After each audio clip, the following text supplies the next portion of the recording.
একটা মাংস রান্না করতে ৩-৪ জন লাগবে। হালকা হাতে নেড়ে চেড়ে এটাকে একটু কিছু সময়ের মধ্যে ঢাকা দিয়ে রাখবো। বন্ধুরা, সকলকে স্বাগত বর্ণালীর কুকিং হাউসে। আজকে আমার একটা দিদি এসেছে আমার বাড়িতে বেড়াতে, তো ও আমার হাতের এই মুরগির মাংসটা খেতে ভালোবাসে। সেটা হচ্ছে এই ভাজা মশলা দিয়ে এই মাংসটা রান্না করলে খুবই সুস্বাদু হয়, তাই আমি এইটা করছি। তো এখানে আমার কি কি উপকরণ লাগছে সবাই তো জানা, যে মাংস করতে কি কি লাগে। তাছাড়াও আমি বলে দিচ্ছি, এটাতে আমার মিক্সার করে এনেছি আমি ধনে, জিরে আর শুকনো লঙ্কা আর কিছুটা আদা একসঙ্গে আমি পেস্ট করেছি। আর এখানে আছে 2টো পেঁয়াজ কুচি, একটা টমেটো কুচি, একটা রসুন বেটে এনেছি, আর আছে শুকনো লঙ্কার গুঁড়ো, কিছু গরম মশলা, শুকনো জিরে, হলুদ, লবণ। এবার আমি এটা সর্ষের তেল দিয়ে রান্না করব। আর এর জন্য আমি 4-5টা ছোট আলু আমি কেটে রেখেছি। এবার প্রথমে আমি সর্ষের তেল দিয়ে, কড়াইটা গরম হয়ে গেছে, তেলটা দেওয়ার সঙ্গে গরম হয়ে গেছে। তো এবার আমি আলুটাকে ভাজবো। আলুটাকে ছেড়ে দিচ্ছি।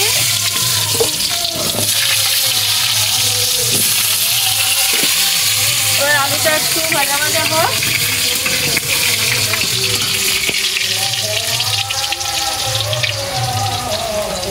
আলুতে আমি একটু হালকা নুন দিয়ে ঢাকা দিয়ে রেখে দিই, তাড়াতাড়ি সিদ্ধ হয়ে যাবে। এবার দেখি আলুটা ভাজা হলো নাকি, একটু লালচে লালচে করে ভেজে নেব।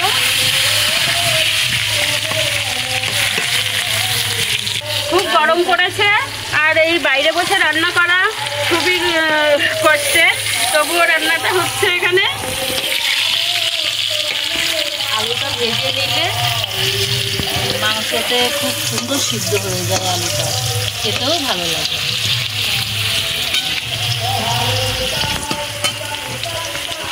4-5টা উল্টে উল্টে ভেজে নিতে হবে। এটা ভাজা হয়ে গেছে, এবার আমি তুলে নেব।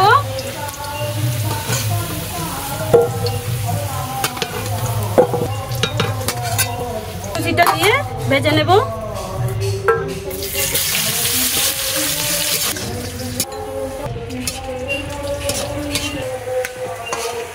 এবার এটাকে আমি তুলে রাখছি, আলুর মধ্যেই তুলে নিচ্ছি।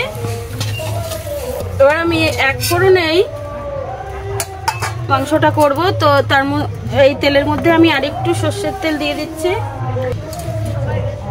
এইবার এতে দেব হচ্ছে আমি 1 চামচ জিরে, 2টো শুকনো লঙ্কা, ছোট ছোট 4টে কাঁচা তেজপাতা।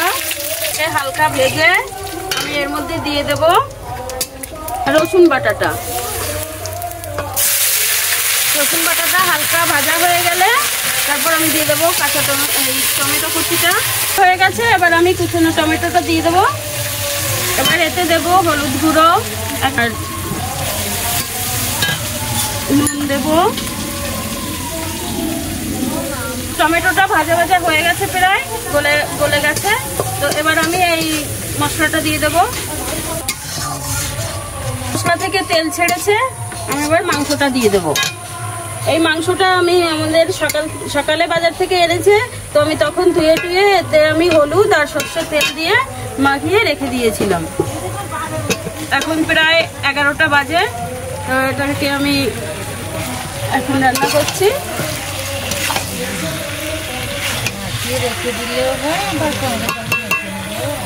হ্যাঁ, একটু রান্না করতে দেরি হয়ে গেল। এই পেঁয়াজ ভাজাটা দিয়ে দেবো। হালকা হাতে নেড়ে চেড়ে এটাকে একটু কিছু সময়ের মধ্যে ঢাকা দিয়ে রাখবো, তাহলে কষানোটা ভালো হবে। এবার ঢাকনাটা তুলে দেখি, অনেকটাই জল গলেছে। তো গরম পড়েছে যে আমি রান্না করছি, আমার দিদি আমাকে হাওয়া করছে। মাংস কষানো প্রায় হয়ে এসছে। এবার আমি দিদিকে হাওয়া করি। একটা মাংস রান্না করতে 3-4 জন লাগবে। ঠিক গেল, আমি এসে খুঁটিটা ধরে নিলাম। এরপরে যদি সবাই বলবে আমারই দিদি। না মা না, ভালো রান্না রান্না করতে তো হবে। ভালো, কেন দিদি গিয়ে খুন্তিটা ধরলো? না, দিদি তো ভালোই রান্না করে। নিজের বোনকে কেউ খারাপ বলে? ও তো ভালোই বলবে। বারবার করে একটু নেড়ে দিতে হচ্ছে, জলটা শুকিয়ে এসছে না। যদি দিনে সব কলা পাতায় খেতে দিত না নিমন্ত্রণ বাড়িতে, হ্যাঁ, তোমরাও খাও, আমি নিয়ে আসছি কলা পাতা কেটে। তো মনে হবে নিমন্ত্রণ বাড়িতে খেতে এসেছি। কত কলা পাতা কাটতে যেত সকাল হলে। ঠিক আছে দিদি, এবার আলুটা দিয়ে দাও। আলুটা দিয়ে একটু নেড়ে চেড়ে জল দিয়ে দাও।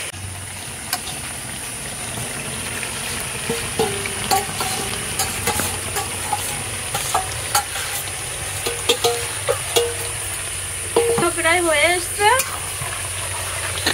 আলুটা দিয়ে নেড়ে চেড়ে জল দিয়ে দিলে,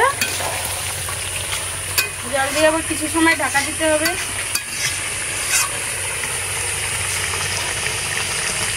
এবার তুমি এসো, তোমার গরম বাটি আমি ধরতে পারি না।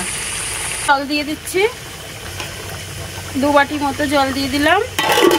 মাংসটা একটু ঝোল ঝোল হবে, একটু ঝোল রাখতে হবে, এটাতেই হয়ে যাবে। দেখি এবার আমার মাংসটা গলেছে কিনা। হ্যাঁ, মাংসটা নরম হয়ে গেছে, একটুও নরম হয়ে গেছে। এবার আমি শিলে কিছুটা গরম মশলা বেটে নিয়ে এসেছি। এতে আছে 4টে এলাচ, 2টো ছোট ছোট টুকরো দারচিনি আর 4টে লবঙ্গ। এটা আমি শিলে মিক্সার করে নিয়ে এসেছি, শিলে বেটে। তো এটা এবার আমি দিয়ে দেব। মশলাটা দিয়ে কিছুক্ষণ জাল করে তারপর আমি নামিয়ে দেবো। উপরে বাঁশ গাছ রয়েছে না, বাঁশ গাছের ছায়াটা পড়ে, ওই জন্য অনেকটা টেকা যায়। ওটা হয়ে গেছে, এবার আমি নামিয়ে নেব।